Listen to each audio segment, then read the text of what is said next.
Hello there. In today's video I want to talk a little bit about finding assets for Playdate game development in particular.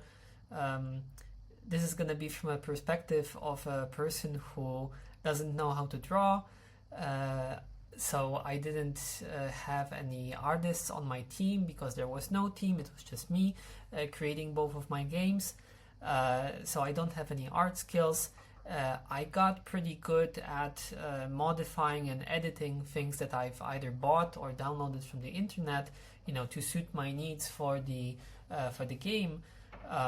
But when it comes to just having, creating those assets, I knew that I had to find them somewhere, and then that was the only route that was viable for me, because otherwise I would have to learn a new skill. And even then, I think that what I would have produced would still be of worse quality than something that can be bought from a professional or found, in one of those popular asset packs that are all over the web. I will say that there are three main websites that I've used. I've grown to like them quite a lot. I've checked many different places for art. But not all of them are good. I would say that some of them are a little bit too expensive. Some of them are a little bit shady. Those three websites are the ones that carried me through the development of both Magic Castle 1 and the Fall of Magic Castle. So before I show you the actual websites, I just wanted to talk about the constraints of the Playdate and how that should influence your searches, the way that you search for assets, the way that you filter your assets. And well, the two most obvious things are the things that you will have to keep in mind. First of all, the Playdate is a small device. It has a small screen, which means that super detailed graphics might not always be a good idea because they just might be not clear enough. They might be too tiny, or there might be not enough screen real estate to show them in their full glory. You might have to scale some things back, and then it's just not going to look so good anymore. That's the first thing. And the second thing is also the color palette or lack thereof. You basically just have a black and white screen, and that also influences not just how you're gonna look for your art, but also how you're gonna edit it afterwards. So this is the screen slideshow that we see on the main Playdate page is actually a pretty good indicator of what looks good, how you can present your art in different ways, and how dithering, the technique of combining black and white in a way that mimics shades of gray, how all of that contributes to a good looking graphic, a good looking animation. So when it comes to the actual websites, the first one I want to recommend is opengameart.org. This was not my first choice, but I've grown to like it quite a lot. The reason is that it's a pretty good and vast library of assets from all sorts of styles and quality and whatnot. But the thing that I like about this website is that it is quite old. I don't know how old exactly it is, but it just has that slightly older internet era UI. It looks pretty old, and I think that the good thing about this is that if you find some art from, I don't know, before 2020 or 2022 or something like that, you're pretty sure that it was not generated in any way. Somebody actually had to draw it and had to make it. And this is one of the things I don't like about modern art asset storefronts. It's just quite difficult to say how it was made.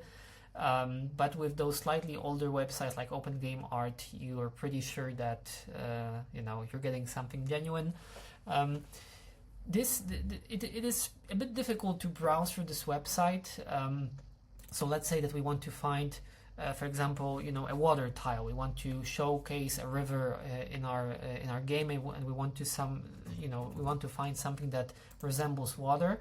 So if I just type in water here, and then I get to this more advanced search screen, there are a couple of tags and art types and licenses that you can go through.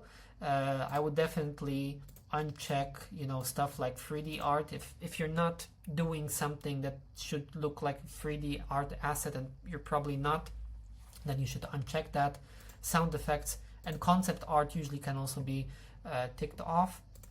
And then when I start searching, I suddenly get a slightly more curated result. The thing is that you'll have to, click and check every single one of them. It can be very time consuming to go through assets on Open Game Art. But at the same time, you're getting pretty cool stuff.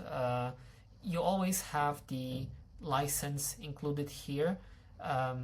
What does a specific license mean? You can just click on the miniature right here, and then you see how what kind of rights you are given, what can you do within a specific license model.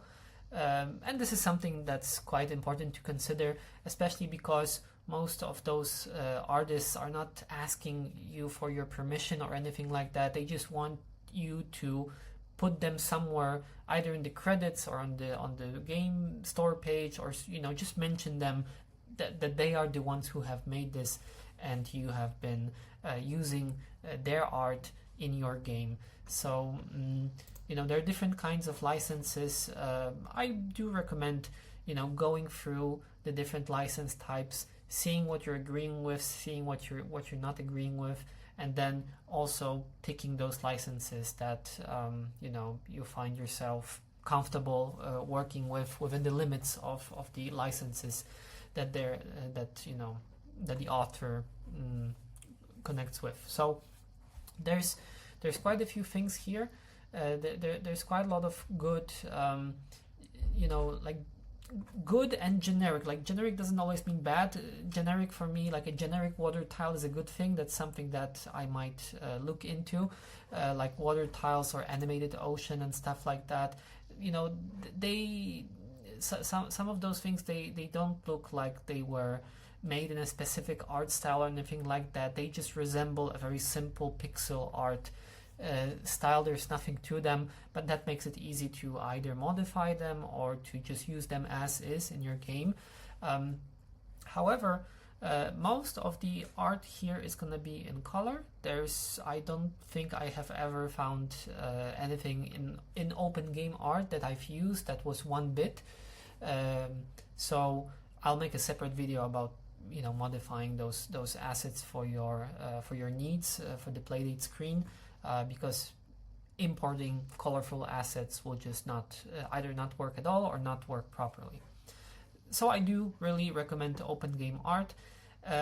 They also have sound effects, which might be also a useful thing. However, I did try to find a couple of sound effects on Open Game Art. I was never very successful with that, because I had to there were no sound effect packs that were immediately of use to me. But your case might be different. You might be luckier than me. So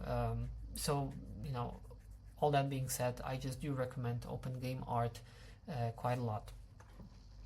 The next one is Itch. Itch is fantastic. I really like everything that they do. I like their storefront. I like managing my games on Itch, but I also really like the way that they have organized their asset store. It's pretty big. There's a lot of things that you can find in there. It stays up to date. on open game art, you might have the feel that you're visiting a corner of the internet that hasn't been updated in a while. On itch, you don't have that issue. You will always get stuff that was made recently or updated recently. But also, legacy historical asset packs that haven't been updated in a long while. But that's also okay. Not everything has to stay up to date, especially something as finite as an asset pack. The good thing about itch is that you have quite a few tags that you can use. Aside from the obvious like one bit pixel art, 16 by 16, 32 by 32, you can even go. You can mix and match and try to find like a 1-bit fantasy style. And let's check. I know there's going to be something for fantasy, that's for sure. But I'm wondering if I'm going to find something for both fantasy and 1-bit. As you can see now, I've selected a tag. I added it here. So now if I add 1-bit on top of that, just a moment. Security verification pending. All right, I'm human. Okay, and there are a few things. 1-bit Doom Sphere char set, 1-bit Doomland kit. There's quite a few things here that combine both the 1-bit aesthetic plus the fantasy genre. Same things apply as with looking with open game art. You should check definitely the licenses. If you're not sure, then you can always ask the author.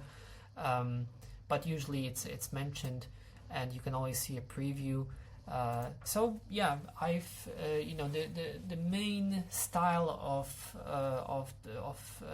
Magic Castle and the Fall of Magic Castle comes from a asset pack from itch. So that's how the visual identity of the game was established, by just finding the right asset pack and then just browsing through other offerings just to mix and match, just to see if I can expand a little bit and find additional stuff, because usually you're not going to find everything in one asset pack. If you do, then you're extremely lucky, but usually you just have to browse a little bit more and combine stuff. Like you can have your typical asset pack for characters and items, but maybe you're missing a couple of enemies that you want to implement in the game, then you'll have to look elsewhere for that. But all that being said, I thoroughly recommend itch for when you're looking for assets, and also colorful assets. Like I said, I'm gonna have a separate video about how to modify those colorful assets. So if you find something, let me say it like this: if you find something in 1-bit in one style, and then you find something in color but still in the same style that is really cohesive with something that you've picked up before, I would say that it's more worth it to just buy also that colored pack and then make it black and white, rather than combining various 1-bit packs and then trying to somehow modify all of them to be in a similar style. Unless you're a very talented artist, then I don't think that's the best use of your time. Okay, but I've talked about, I've talked mainly about graphical assets, but there's also stuff like music and sound. And for that, I really do recommend Freesound. It's I think it's a Spanish website, but I found sound effects and music that was from before 2022. That's like my the date before which I consider some things to be a bit more genuine. So when it comes to music, when it comes to sound effects, this is the place to go. This is the place to look for specific things. In my first game in Magic Castle, I didn't have the option to download real-life sounds because the engine Pulp doesn't allow for MP3s, WAV, or anything like that. But in the sequel, The Fall of Magic Castle, that was possible, and I immediately, was happy about it because You know, I'm also not a music producer. I don't have that skill in me. So being able to browse through and import specific, you know, sound effects and sounds and music for specific levels and moments in the game, that was really useful for me. You do search in the same way, like on Edge or free game or open game art. You basically just have to you know, do it through trial and error, because sometimes you might put something like RPG music, and then you're gonna get a couple of sounds, a couple of songs. This is actually something that I've used in the game. I've used that as a, you know, I'm back home theme. Whenever you're at home, then this is gonna be the thing that's gonna be played. So yeah, it also shows the licenses, it shows the categories, and you know, sometimes like it's good to, if you cannot find what you're looking for, like I want to have a couple of sci-fi effects as well, and I remember I had to use different keywords. You know, it's a bit like Googling. I used sci-fi, science fiction, laser, alien, you know, all of Star Wars, all of those things, and it did show me different results depending on my search query. So if you're good at Googling, then you're also going to be good at this website and the other two as well, because you know, you do have to search a little bit for those kinds of things. One tip, if you do use Freesound, I think you have to make an account, and when you do make an account, then that is the place where you can refer back to the things that you've downloaded. They've made it slightly unintuitive, but when you're in your account, you've got this section here, 35 sounds downloaded. If you click on it, then you're gonna be, you know, directed to a list of the things that you've downloaded already. You know, if you want to review the licenses, check what kind of things you've downloaded, just to have some sort of a list, you can find it right here. Okay, there is one more thing I wanted to talk about. Oh yes, what to expect. So there are two main problems when you know, two main things that come to my mind when it comes to sourcing assets. So based on my experience with developing Magic Castle and the sequel, I had two problems with finding assets. First of all, it was much more time consuming than I've expected. I don't know, I had this like idea in my head that I could just, you know, type in 1-bit fantasy pack and I would find immediately everything that I need, but that was not the case. Sourcing the right thing always took a lot of time. Doesn't matter if it was you know, tile sets for the characters, or some backgrounds for the levels, or the sound effects, or just music in general. I found myself spending quite a lot of time, you know, looking for the right thing, and that brings us to the you know, second problem, because all right, you've spent a lot of time looking for things that sound cool or look cool, but then you should take a step back and look critically at what you found, what you've sourced, or what you've bought, because many of those asset packs are, you know, are priced, and you have to pay a premium to get them. The problem is that you might not have cohesion between all of the things that you've gathered. Like, you might have this very cool and nice looking 1-bit asset pack for like a fantasy setting, and then you have a couple of items, you know, like a table, a chair, things that you might find, you know, in a house or in a dungeon or somewhere else, but somehow something about the style of those items is not cohesive with the rest of your you know, of your environments or your characters. And I'm definitely guilty of doing that myself as well. I wanted to have a bit more cohesion between the things that I've downloaded. I don't think I've achieved that to a satisfactory level, but then again, I was facing burnout at the end of the development cycle, so I was like, all right, let's sacrifice a bit of cohesion to get this thing out of the door. So those are the choices that you have to make constantly when you're developing a game by yourself. And this lack of cohesion also can be something that you can, sand off a little bit. If you like, the greater the artistic skill you have, the easier it's going to be to smooth out certain things about specific assets that you found. But even then, that's time, right? That takes time. Everything that you do will take time. So that's why I really do think that, like I said, earlier in this video, it makes more sense to just grab things that are in the same style, that are more or less cohesive with one another. And then even if some of them are in color, then it's going to be easier to make them black and white one bit than having everything in a black and white style and then trying to change the art of the asset itself, not just the colors, but the art of the asset itself. I think that's always going to take longer than that. So, it is quite important to think about those things, because